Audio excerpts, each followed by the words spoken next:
This is rental car number 73, and today I'm driving the 2017 Ford Flex Limited with all-wheel drive.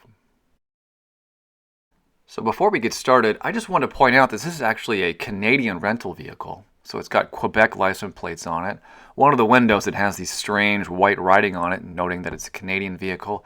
And then up in the gauge cluster, you'll notice that the speedometer is actually set at kilometers per hour instead of your standard miles per hour. So in the short clips of me driving this vehicle, I am not going 100 miles per hour. Just keep that in mind.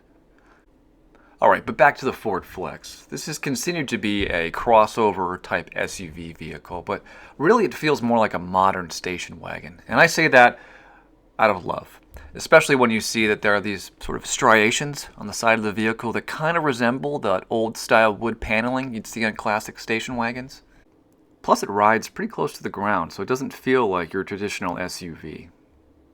So the version you're looking at right now is the Limited, and that starts at about $38,000, depending on what kind of bells and whistles you add to it. I estimate at least, this vehicle to cost about $44,000 when you factor in all-wheel drive and some other things that we'll go over in a second. There are two other trim levels. The SE starts at about $30,000, and the SEL starts at about $32,000. Alright, but enough background. Let's pop open the hood and see what's underneath. So this is a 3.5 liter V6 engine, comes along with a 6-speed automatic transmission. You even get those fun paddle shifters, which are always a blast to play with. Performance-wise, you're going to get 287 horsepower, and all that power gives you some decent gas mileage. Got to remember, this is a big SUV that seats 7. You get 16 miles per gallon in the city, 23 miles per gallon on the highway with an 18.6 gallon fuel tank. Alright, so what do all those numbers mean in real life? Well, this is not a sports car. You're not going to do 0 to 60 in 3 seconds, but you are going to be able to keep up with traffic relatively easily. And when you do want to accelerate hard, well, it's going to keep up with you. No questions asked. So, if you're in the market for a larger type SUV, I would definitely keep this one in mind because you can seat 7, but at the same time, really have some fun while you're driving. Oh, and real quick, did you see this fog? This is insane. I actually had to pull over for a while because I couldn't drive. It was that dangerous. Alright, so let's jump inside and take a look at the interior of this car. First off, you do get keyless entry, so that means you can push this little black button and enter the vehicle without having to take the key fob out of your pocket. And you do get the code system up here, so you can type in a code if you forgot your key and still enter the vehicle. And speaking of the key, there actually isn't one. It's a key fob. Here's what it looks like. You get a bunch of buttons on the front, just the Ford logo on the back, but you do get my favorite, which is remote start, and that's that 2X button you see right on the top. And this is a push button start. The button is located to the right of the steering wheel on the dash itself. Here's what it looks like, and here's what it looks and sounds like when you turn the vehicle on. Now this is just looking at the gauge cluster and turning the car on.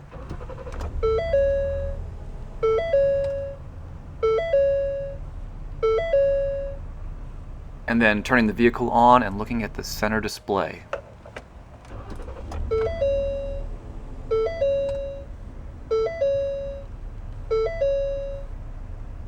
And then since we're talking about how things sound, let's hit the horn a couple of times.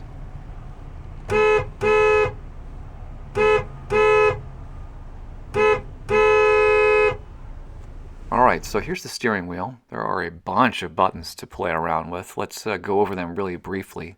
Here on the left-hand side, the buttons on top control the left display in the gauge cluster. It's right there. Buttons on the bottom, these are for the cruise controls. And then shifting your gaze to the right side of the steering wheel, the buttons on the top control the right display in the gauge cluster, and then the buttons on the bottom include a volume rocker and then some additional controls for the radio and for your phone. And then up top, here's that nice gauge cluster. You get a really nice big speedometer in the center, and then screens both on the left and the right side. They're fully customizable, so you can switch through a ton of screens and see all kinds of information about the vehicle.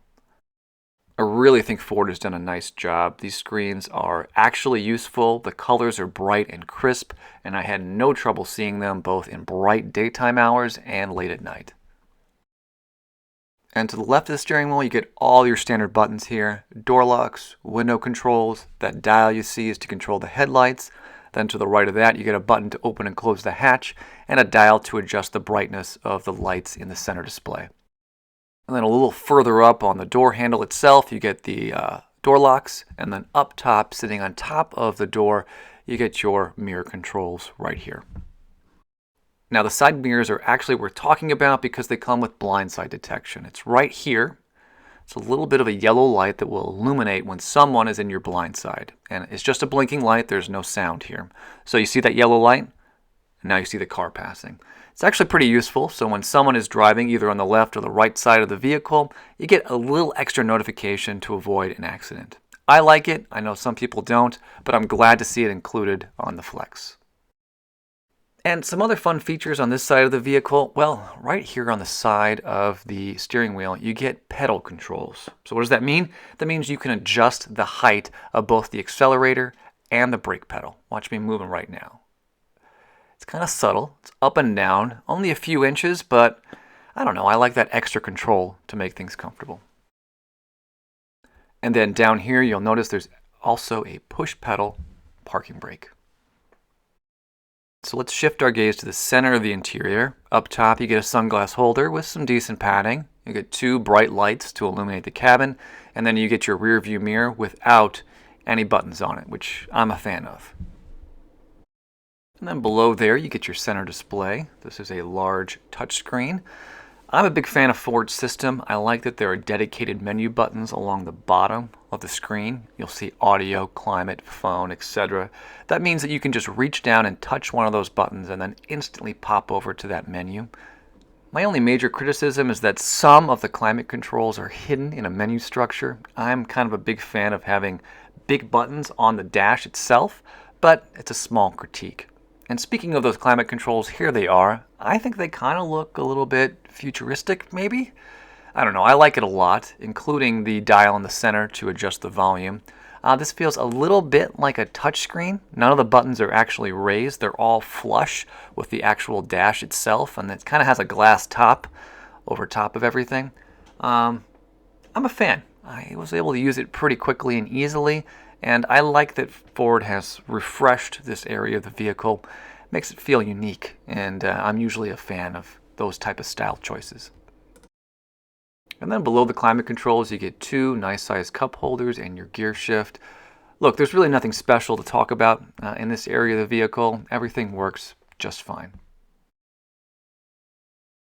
And then a little further back from there is the center armrest. It does open up to reveal a small storage space. Down here you'll find two USB ports that are illuminated kind of nicely with some blue LED lights, and then a DC power port way down at the bottom. And there's also a small change shelf right here to store some change. And then shifting your gaze to the right, the glove box, it's a decent size. It's got a nice bright light in there so you can illuminate things. And there's plenty of space to store your owner's manual, registration, and all those other odds and ends you carry in the glove box. Alright, so let's close things up in the front seat by talking about the sunroofs. And yes, that is plural. There are 4 in total. You get a nice big large one above the driver and front seat passenger seats. It opens and closes just like any other standard sunroof. Then you get 2 more above the center row. So your passengers, at least the ones sitting directly behind you, each get their own sunroof. And then there's a 4th sunroof in the back that kind of covers the area of the 3rd row seat and the hatch. So you get even more natural light all the way in the rear of the vehicle. Alright, and I don't often talk about roofs, but just take a quick look up here and see how seamless it is up here. You don't see cutouts for each of those little sunroofs. It's just kind of a nice, clean glass top across the whole top of the vehicle. Alright, so we know your passengers get sunroofs, but let's take a look at the middle seats and see what other amenities your passengers can take advantage of. First off, legroom back here is great. I'm about 6 feet tall, and I still had a good 8 inches of space between my knees and the back of the passenger seat. and that's with that seat pushed back a pretty good distance. There's also climate controls and power ports back here, so your passengers do have controls to adjust the fan and the temperature setting. And there's also a AC power port that's in the shape of a three-pronged plug, so essentially you can plug anything you want back here. And there's also a DC power port that's in the form of an old cigarette lighter, so you will need an adapter to use that one. And then below all of that, there's a tray that slides out to reveal 2 cup holders for your passengers. Alright, so you can get 3 adults in the center row, and then if you rock those seats forward, you can get access to the 3rd row seat. I'm not going to lie, getting into the 3rd row seat is a bit of a challenge for an adult. It's kind of a tight space, and there's not a whole lot of leg room back here. Although, I was able to fit. I just don't think I'd want to ride back here for any length of time, because it was kind of uncomfortable. Alright, but I don't want to end on the 3rd row by being so negative. On a positive note, there is a nice kind of hidden storage space back here, and there are cup holders for your 3rd row passengers. Alright, so that's the 3rd row, but we're not done because we do have to talk about the hatch and all the different ways you could set up the flex to haul things around. First off, you can open up the hatch with just a touch of a button, so I'm using it manually, but there are controls on the remote and in the front of the vehicle to open the door automatically. So this is how it was set up when I picked up the vehicle. This is what those 3rd row seats collapsed, and when you do this, you have kind of a shelving system to store things. On the bottom towards the floor, there's a nice area to keep groceries, and then you can also stack things on top of those 3rd row seats. And then you can also fold down the center row, like it is right here, and then you have a nice flat shelf straight across to store some larger items. And then you can also fold those 3rd row seats backwards to create even larger of a space. This is covering up that little hole I had talked about before towards the floor. Alright, so normally I like to show you how to actually manipulate these seats, but I couldn't do it one-handed. You have to pull on these tabs, these little cords, simultaneously. So one with your left hand, one with your right hand to fold the seats, and I couldn't do it with also having a camera in my hand. So I'm sorry about that. But anyway, I want to close things out by mentioning there's no button right here on the bottom of the door to close things. You actually have to close it manually unless you want to use one of the buttons on the key fob. Alright, so that's it. That's the exterior, the front seat, the middle row, the back row, and the hatch. Hopefully I covered all the highlights for you. I just want to say I was disappointed to give this car back. I only had it for 2 days. I put about 160 miles on it, and I would have kept it a lot longer if I was able. So with that being said, you're not going to be shocked. I'm going to give the 2017 Ford Flex Limited with all-wheel drive 5 stars. I am a big fan of the Ford Flex. Not only do you get a ton of sunroofs, which is really nice, but you get some nice screens in the gauge cluster, you get a very nice size touchscreen in the center display, and you get tons of amenities for your passengers. And I should note, you can manipulate those 3rd row seats in a ton of ways to take advantage of all that storage space.